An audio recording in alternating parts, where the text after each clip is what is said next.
जय माँ सरस्वती फ्रेंड्स हम रीजनिंग में कोडिंग डिकोडिंग पढ़े थे, ठीक है। तो अब हम उनके प्रैक्टिस क्वेश्चंस करने जा रहे हैं। चलिए तो देखते हैं।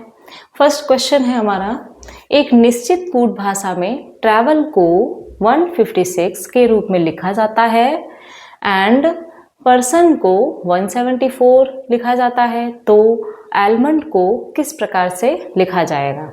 ठीक है, तो चलिए देखिए क्या है कि ये नंबरिंग वाली कोडिंग हो गई है ना, ट्रैवल। तो देखिए TRAVEL ट्रैवल, टी की कोडिंग क्या होती है? प्लेस वैल्यू 20, R की 18, A की 1, V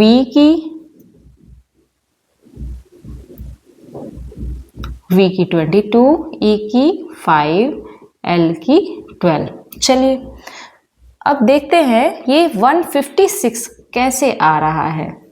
एक बारी ऐड करके देख लो आप लोग, क्या है, कितना हो गया? 8, 1, 9 और 2 11, 5, 16 एंड 16 2 17 18। अब 1 और 1 2 2 4 5 6 7, कितना आया? 78। क्या ये 78 से इसमें कुछ डिफरेंस समझ आ रहा है? क्या है, कितने से मल्टीप्लाई कर रहा है? देखिए 2 से मल्टीप्लाई हो रहा है। देखिए 2 8 जा 16, 2 7 जा कितना हो गया? 14 एंड 1 कैरी जो था 15। इट मीन्स कि यहाँ पर ये अप्लाई हो रहा है। चलिए तो देख लेते हैं क्या पर्सन में भी यही फॉर्मूला अप्लाई हो रहा है, यही प्लेस वैल्यू। तो देखिए PERSON 174, P की क्या होती है? देखिए इजोटी आपको लर्न रखना है बिल्कुल। देखिए O के बाद ही तो आएगा ना, O के बाद आएगा कि नहीं आएगा? तो 5 10 15 20 एंड 25। तो P की क्या आ गई? 16 एंड E की 5, R की हमने यहीं लिखी है 18 और R के बाद S आता है 19 और O की 15 एंड N की 14। चलिए ऐड कर लिया जाए। 6 5 11 और 8 19 19 9 28 एंड 5 33 एंड 4 37 7 3 कैरी हो गया ना, 3 1 4 5 6 7 8। इसमें 2 से मल्टीप्लाई करने पे आ रहा है क्या? 2 7 जा 14 एंड 2 8 जा 16 एंड 1 17 हो गया ना। यानी कि क्या कर रहा है, सारे नंबर्स का सम करके उसमें 2 से मल्टीप्लाई कर रहा है। चलिए एलमंड का लिख लेते हैं, ALMOND। A1 L कितना होता है? 12, M 13, O 15 N 14 and D 4। Add कर दीजिए, ये 13 हो गया और ये 13 26 हो गया। 26 एंड 4 कितना हो गया? 30 हो गया। एंड 30 में आप ये ऐड कर दो तो यहाँ 30 लिख लो, कितना आ गया? 59 हो गया ना। 59 में आप 2 से मल्टीप्लाई कर दीजिए तो कितना आ गया? 118। देखिए आपके पास 59 भी ऑप्शंस में है ना। तो आप जल्दबाजी में ना रहिएगा। अगर आप जल्दबाजी में रहेंगे तो आप 59 ही मार्क करके आएंगे, ठीक है। तो 59 में 2 से मल्टीप्लाई करने पे क्या आया? 118 एंड ये रहा आपका 118 आंसर। चलिए नेक्स्ट क्वेश्चन देख लेते हैं। कह रहा है कि एक निश्चित कूट भाषा में, मैंने बहुत ही शॉर्ट में लिख दिया है क्वेश्चन, ठीक है। एक निश्चित कूट भाषा में क्लच को DNXXHN लिखा जाता है और क्रेडिट को DTHHNNZ लिखा जाता है, तो उसी भाषा में वैलेट को क्या लिखा जाएगा? चलिए तो देख लेते हैं। अब देखिए यहाँ पर नंबर था ना, तो हमने नंबरिंग को ले लिया था, इसकी कोडिंग ली थी, प्लेस वैल्यू ली थी। अब यहाँ पर क्या है, CLUTCH DNXXHN। चलिए देखिए C के बाद ही तो D आता है ना, यहाँ पर क्या हो रहा है +1। L के बाद N कब आता है, LMN +2। देखिए U के बाद UVWX +3, यानी कि ये सीरीज चल रही है 1 2 3 4 5 6 ऐसे ही जाएगा ना फिर तो। चलिए लेकिन यहाँ पर देख लेते हैं, T के बाद TUVWX +4 आ गया यहाँ पर।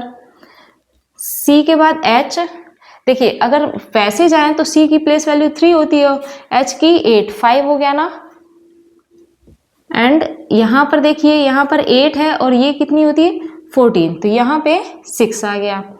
इट मीन्स कि यहाँ पर ये इंक्रीजिंग ऑर्डर में है, ठीक है, और ऐड करता जा रहा है। देखिए अब क्रेडिट में देख लीजिए, C से D +1, R के बाद ST +2, E के बाद H आ गया +3, D के बाद H आ गया +4। तो ऐसे ही हमने अप्लाई करके देख लिया कि ये हमारा यहाँ पर भी अप्लाई कर रहा है, ठीक है। तो चलिए वैलेट को आप निकाल दीजिए। तो W में +1 करेंगे तो क्या आएगा, W के बाद क्या आता है X आएगा। अब देखिए यहाँ भी है, यहाँ भी है, यहाँ भी है, यहाँ भी है, कैंसिल नहीं हो सकता है। अब देखिए X के बाद यहाँ O है और बाकी सब में C है, तो ये वाला तो होगा ही नहीं। क्यों, क्योंकि इनमें प्रोबेबिलिटी ज्यादा रहती है, ठीक है। तो आप C को मत चेक करो, क्यों, क्योंकि यहाँ भी C है, यहाँ भी C है और यहाँ भी C है। अब थर्ड नंबर पे आओ, यहाँ पर P है, यहाँ पर O है और यहाँ पर O है, तो इसमें हमें चेक करना होगा, यानी कि थर्ड वाले में हमने +3 करना है। तो अब थर्ड नंबर पे क्या है, L है, L में +3 करिए, LMNO। इट मीन्स ये जो P वाला है वो कैंसिल हो गया, है ना। अब प्रोबेबिलिटी इनमें आ गई, देखिए यहाँ भी O है, यहाँ भी O है। अब देखिए इसके बाद यहाँ J है, यहाँ पे P है। इट मीन्स हमको 4 वाले से ही आंसर आ जाएगा। तो 4 वाले में हमें क्या करना है, +4 करना है। तो L में आप +4 कीजिए तो कितना आएगा, MNOP, क्या आ गया P। अगर आप ऐसे नहीं कर पाते हो तो L की वैल्यू कितनी होती है 12, L की प्लेस वैल्यू कितनी होती है 12, उसमें 4 ऐड कर दीजिए, 16 हुआ ना। अब 16 की किसकी प्लेस वैल्यू है, तो P की है। डायरेक्ट आपका ये आंसर आ गया। चलिए कुछ और क्वेश्चंस कर लेते हैं हम लोग फ्रेंड्स। तो देखिए नेक्स्ट क्वेश्चन है कि एक निश्चित कूट भाषा में डिस्टेंट फेस को human sad and face stairs को sad over power and distant cup को human tea and stairs cup को ओवर पावर टी के रूप में लिखा कूटबद्ध किया जाता है। तो फेस शब्द का कूट क्या है। चलिए ये क्वेश्चन एसएससी जीडी 2023 के एग्जाम में आया है, तो इसमें बताइए आप क्या होगा इसका कूट। देखिए एक चीज यहाँ से आप देखिए कि फेस यहाँ भी है एंड फेस यहाँ भी है एंड यहाँ पर कुछ कॉमन होगा। देखिए सैड है ना, यानी कि फेस का जो कोडिंग हो गया वो क्या हो गया sad.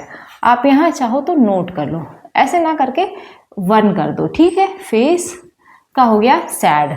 Distant cup, distant face, देखिए ह्यूमन ह्यूमन, तो डिस्टेंट का क्या आ गया 2 कोडिंग ह्यूमन आ गया, ठीक है। हमसे पूछा किसका है, फेस का। अरे भाई तो कुछ करना ही नहीं है, फेस का क्या आ गया, पहले ही आ गया था अपने पास सैड, है ना। और कहीं देखिए सैड है क्या, सैड सिर्फ इस ह्यूमन सैड यानी कि फर्स्ट वाले पे है एंड फेस स्टेयर्स यानी कि सैड ओवर पावर इसमें है।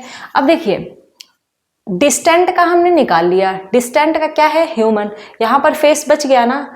और देखिए फेस यहाँ भी कॉमन है एंड यहाँ भी कॉमन है, यहाँ पर सैड ओवर पावर है, यहाँ पर ह्यूमन सैड है, तो यहाँ से ही आप कॉपी कर लीजिए कि फेस का कोडिंग क्या हो गया सैड, तो राइट आंसर आ गया। चलिए नेक्स्ट देखिए, सेम लैंग्वेज होगी इस क्वेश्चन की भी, बट मैंने क्या किया है, ये शॉर्ट में नोट कर लिया है।